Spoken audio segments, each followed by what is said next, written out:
Hello everyone, today I am going to teach about past continuous tense. तो आज हम इस वीडियो में सीखेंगे पास्ट कंटिन्यूअस टेंस का निगेटिव सेंटेंस। तो निगेटिव सेंटेंस मींस नकारात्मक वाक्य।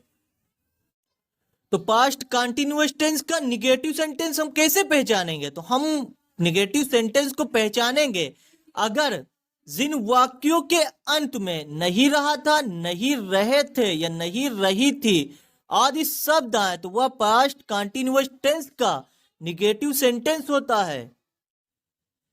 फॉर एग्जाम्पल, वह पढ़ नहीं रहा था, तो इस सेंटेंस में लास्ट में नहीं रहा था, तो यह पहचान है पास्ट कंटिन्यूअस टेंस का निगेटिव सेंटेंस। तो हम इस तरह से सेंटेंस को पहचानते हैं क्योंकि लास्ट में नहीं रहा था, तो यह पहचान है निगेटिव सेंटेंस, यानी पास्ट कंटिन्यूअस टेंस का निगेटिव सेंटेंस है। तो अब हम सीखेंगे पास्ट कंटिन्यूअस टेंस का निगेटिव सेंटेंस का रूल्स। तो रूल्स सीखेंगे, नियम यानी। तो रूल्स से सबसे पहले इसमें लिखते हैं हम सब्जेक्ट। सबसे पहले सब्जेक्ट और सब्जेक्ट के बाद हम हेल्पिंग वर्ब लिखते हैं। तो इसमें दो हेल्पिंग वर्ब होती है, एक होती है वाज, एक होती है वर। तो सब्जेक्ट के बाद हम लिखेंगे हेल्पिंग वर्ब, यानी सब्जेक्ट के हिसाब से हम वाज लिखेंगे या तो वर लिखेंगे। तो आप जानते ही हैं किसके साथ हमें वाज का प्रयोग करना है, किसके साथ, वर का। और उसके बाद हम लिखेंगे नॉट, यानी सब्जेक्ट और सब्जेक्ट के बाद हेल्पिंग वर्ब, हेल्पिंग वर्ब के बाद तीसरे नंबर पर हमें लिखना है नॉट, यानी निगेटिव सेंटेंस के लिए हमें नॉट लिखना है। तो नॉट के बाद वर्ब में आईएनजी, पास्ट कंटिन्यूअस टेंस में वर्ब में आईएनजी लगाते हैं। तो वर्ब में आईएनजी और उसके बाद ऑब्जेक्ट लिखेंगे, ऑब्जेक्ट, और ऑब्जेक्ट के बाद हम क्या लिखेंगे, other word. Other word means अन्य शब्द।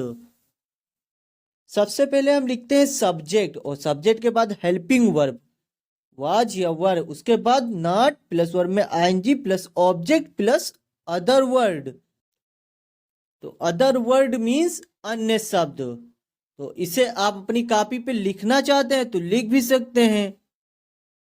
हेल्पिंग वर्ब वाज का प्रयोग, यानी हम आई ही सी इट व नेम के साथ। तो आई ही सी इट व नेम, नेम मीन्स नाम, यानी राम, सोहन, मोहन के साथ हम वाज का प्रयोग करते हैं। तो आई ही सी इट व नेम के साथ वाज का प्रयोग और वर का प्रयोग, यानी वर का प्रयोग किन किन के साथ करना है, तो यू, वी, दे अथवा plural subject. Plural subject means बहुवचन कर्ता के साथ हमें वर का प्रयोग करना है। तो यू, वी, दे अथवा प्लूरल सब्जेक्ट के साथ वर का प्रयोग और वाज का प्रयोग आई ही सी इट व नेम के साथ प्रयोग करते हैं। तो मैं आपको कई बार बता रहा हूं ताकि आप आसानी से सीख सकें। तो अब हम सीखेंगे सेंटेंस को बनाते कैसे, यानी निगेटिव सेंटेंस कैसे बनाते हैं। फॉर एग्जाम्पल, वह पढ़ नहीं रहा था, तो इस सेंटेंस में लास्ट में रहा था और नहीं भी है, तो यह पहचान है पास्ट कंटिन्यूअस टेंस का निगेटिव सेंटेंस। तो हम पहचान जाएंगे कि यह निगेटिव सेंटेंस है। सबसे पहले इसमें क्या लिखते हैं, सबसे पहले लिखते हैं हम ही, और ही के साथ हम किस हेल्पिंग वर्ब का प्रयोग करते हैं, तो ही के साथ हम वाज का प्रयोग करते हैं। तो ही वाज लिखेंगे, तो ही वाज। अब वाज के बाद यानी हेल्पिंग वर्ब के बाद हम तीसरे नंबर पर नॉट लिखते हैं, तो he was not. Not means यानी नहीं, तो नहीं के लिए हम नॉट लिखेंगे, तो ही वाज नॉट। अब नॉट के बाद हम वर्ब में आईएनजी लिखते हैं, तो इसमें वर्ब क्या है, वर्ब है इसमें पढ़ना, तो लिख देंगे रीडिंग। रीडिंग हो गया वर्ब में आईएनजी। तो इसमें कोई ऑब्जेक्ट नहीं है, तो ही वाज नॉट रीडिंग, तो ही वाज नॉट रीडिंग। तो वह पढ़ नहीं रहा था, तो he was not reading. For example, Rocky बाजार नहीं जा रहा था, तो रॉकी बाजार नहीं जा रहा था, इसमें सब्जेक्ट क्या है, सब्जेक्ट है रॉकी। तो इसमें सब्जेक्ट रोकी, तो हम सबसे पहले क्या लिखेंगे? सबसे पहले लिखेंगे हम रोकी। आर ओ के आई, तो रोकी, रोकी सब्जेक्ट है। अब हम रोकी के साथ क्या प्रयोग करेंगे, यानी किस हेल्पिंग वर्ब का प्रयोग करेंगे? तो नेम के साथ हम वाज का प्रयोग करते हैं, तो रोकी वाज लिखेंगे। तो रोकी वाज, अब तीसरे नंबर पर हम नॉट लिखेंगे, तो रोकी वाज नॉट, यानी नहीं के लिए हम नॉट लिखेंगे, तो रोकी वाज नॉट। अब नॉट के बाद हम क्या लिखेंगे? वर्ब लिखेंगे। तो इसमें वर्ब क्या है? जाना, यानी जाना वर्ब है, तो वर्ब में आईएनजी लिखेंगे। तो जाना वर्ब है, गोइंग लिखेंगे। तो रोकी वाज नॉट गोइंग। अब कहाँ नहीं जा रहा था? बाजार, तो लिख देंगे लास्ट में बाजार, यानी मार्केट लिख देंगे। तो बाजार ऑब्जेक्ट है, तो रोकी वाज नॉट गोइंग, अब गोइंग के बाद टू मार्केट लिख देंगे। तो MARKET, तो मार्केट। तो रोकी बाजार नहीं जा रहा था, तो Rocky was not going to market. तो इस तरह से हम ट्रांसलेट करते हैं। फॉर एग्जाम्पल, अमन खाना खा नहीं रहा था, तो लास्ट में नहीं रहा था, तो ये पहचान है पास्ट कंटिन्यूअस टेंस की निगेटिव सेंटेंस। तो सबसे पहले क्या लिखेंगे? सबसे पहले लिखेंगे हम अमन, यानी सब्जेक्ट लिखेंगे, तो सब्जेक्ट है अमन। अब नेम के साथ हम वाज का प्रयोग करते हैं, हेल्पिंग वर्ब, तो अमन वाज।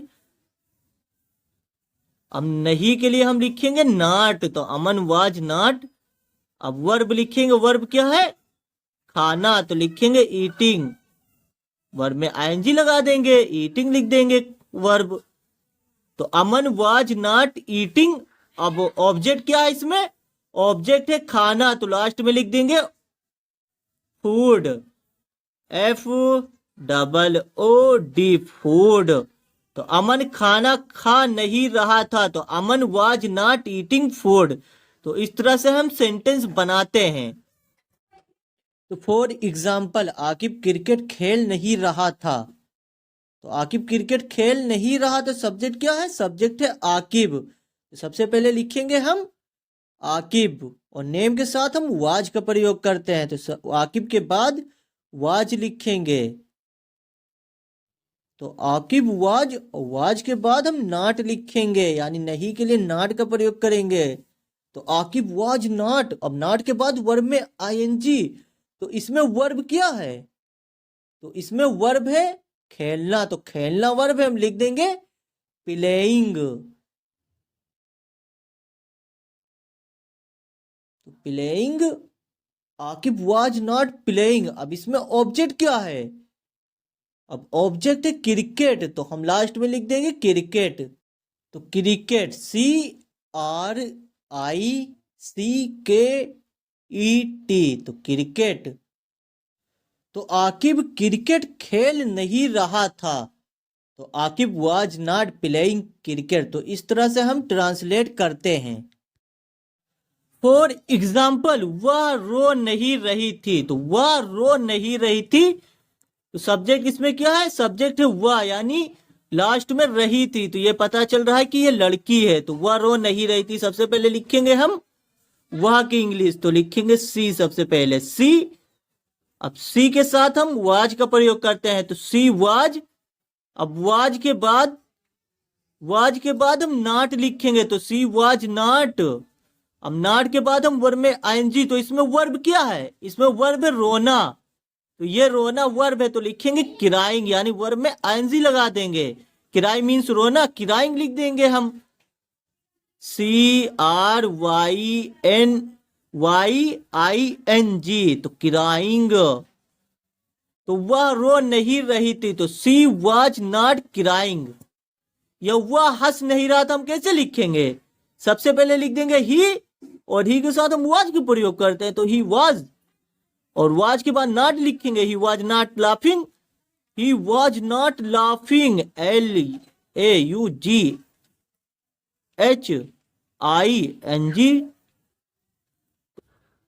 फॉर एग्जाम्पल, तुम अंग्रेजी बोल नहीं रहे थे। तो तुम अंग्रेजी बोल नहीं रहे थे, इसमें सब्जेक्ट क्या है? सब्जेक्ट है तुम। तो सबसे पहले लिखेंगे हम तुम की इंग्लिश। तो तुम की इंग्लिश क्या होती है? यू, यानी यू सब्जेक्ट है तो यू लिखेंगे यू।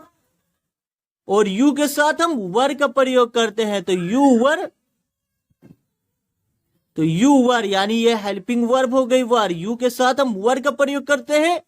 और अब हम लिखेंगे नहीं के लिए, यानी नॉट का प्रयोग हम हेल्पिंग वर्ब के बाद करते हैं और वर्ब से पहले करते हैं। तो लिखेंगे यू वर नॉट। अब यहां पे नॉट लिख देंगे, यू वर नॉट। अब नॉट के बाद हम लिखेंगे वर्ब। तो वर्ब क्या है इसमें? बोल नहीं रहे थे, यानी बोलना वर्ब है। तो बोलने की स्पेलिंग क्या होती है? फॉर एग्जाम्पल, हम पतंग नहीं उड़ा रहे थे। तो लास्ट में रहे थे आ रहा है और इसमें नहीं भी है, तो ये पहचान है पास्ट कंटिन्यूअस टेंस की। तो हम पतंग उड़ा नहीं रहे थे या हम पतंग नहीं उड़ा रहे थे, दोनों बात एक ही है। तो सबसे पहले क्या लिखेंगे? सबसे पहले लिखेंगे सब्जेक्ट। तो सब्जेक्ट क्या है? हम। तो वो लिखेंगे वी। सबसे पहले वी, तो वी सब्जेक्ट है और वी के साथ हम वर का प्रयोग करते हैं तो वी वर। अब वर के बाद हम नॉट लिखेंगे, नहीं के लिए नॉट लिखेंगे तो वी वर नॉट। सब्जेक्ट ये हो गया हेल्पिंग वर्ब, यानी वी के साथ हम वर्ब का प्रयोग करते हैं। और उसके बाद नॉट हो गया तीसरे नंबर पर। अब लिखेंगे वर्ब में आईएनजी। तो वर्ब क्या इसमें? उड़ा रहे थे, यानी उड़ाना वर्ब है, लिख देंगे फ्लाइंग। वर्ब में आईएनजी, FLYING, फ्लाइंग। अब ऑब्जेक्ट है काइट, तो लास्ट में काइट लिख देंगे हम। तो हम पतंग नहीं उड़ा रहे थे तो we were not flying kite. तो इस तरह से हम सेंटेंस बनाते हैं। फॉर एग्जाम्पल, वे गाना गा नहीं रहे थे। वे गाना गा नहीं रहे थे, सबसे पहले लिखेंगे हम सब्जेक्ट।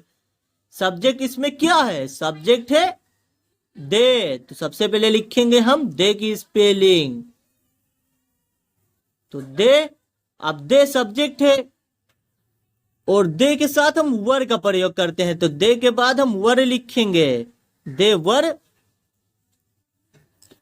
तो दे वर, अब वर के बाद हम नॉट लिखेंगे, दे वर नॉट। अब इसमें लिखेंगे वर्ब में आईएनजी। तो इसमें वर्ब क्या है? गा नहीं रहे थे, यानी गाना वर्ब है। तो लिखेंगे सिंगिंग। सिंग मीन्स गाना, तो सिंगिंग लिख देंगे, SINGING, सिंगिंग। अब सिंगिंग, अब ऑब्जेक्ट क्या है? गाना, तो लिख देंगे सॉन्ग। गाना को इंग्लिश में क्या कहते हैं? सॉन्ग, तो लिख देंगे सॉन्ग। तो वह गाना गा नहीं रहे थे तो दे वर नॉट सिंगिंग सॉन्ग। तो इस तरह से हम सेंटेंस बनाते हैं। सबसे पहले सब्जेक्ट, उसके बाद वर्ब का प्रयोग हमने किया, उसके बाद नॉट। तो तीसरे नंबर पर नॉट का प्रयोग करना है और नॉट के बाद वर्ब में आईएनजी। तो वर्ब क्या थी इसमें? गाना वर्ब था, तो हमने सिंगिंग लिख दिया। उसके बाद ऑब्जेक्ट, तो वे गाना गा नहीं रहे थे तो दे वर नॉट सिंगिंग सॉन्ग। तो इस तरह से हम सेंटेंस बनाते हैं। फॉर एग्जाम्पल, रामू और श्यामू पढ़ा नहीं रहे थे। तो रामू और श्यामू पढ़ा नहीं रहे थे, तो ये रामू और श्यामू क्या है? यह है प्लूरल सब्जेक्ट, यानी बहुवचन करता है। यहां पर दो लोग हैं, तब हम वर का प्रयोग करेंगे। तो सबसे पहले क्या लिखेंगे हम? सब्जेक्ट क्या है? रामू, रामू एंड, यानी और के लिए एंड, और श्यामू, रामू एंड श्यामू, श्यामू। तो रामू एंड श्यामू ये क्या है? बहुवचन, यानी प्लूरल सब्जेक्ट है, तब हम वर का प्रयोग करेंगे। तो रामू एंड श्यामू वर। अब वर के बाद हम नॉट का प्रयोग करेंगे तो वर नॉट। अब नॉट के बाद हम वर्ब में आईएनजी लिखेंगे। तो वर्ब इसमें क्या है? पढ़ाना वर्ब है, तो लिखेंगे टीचिंग। टीच मीन्स पढ़ाना, टीचिंग,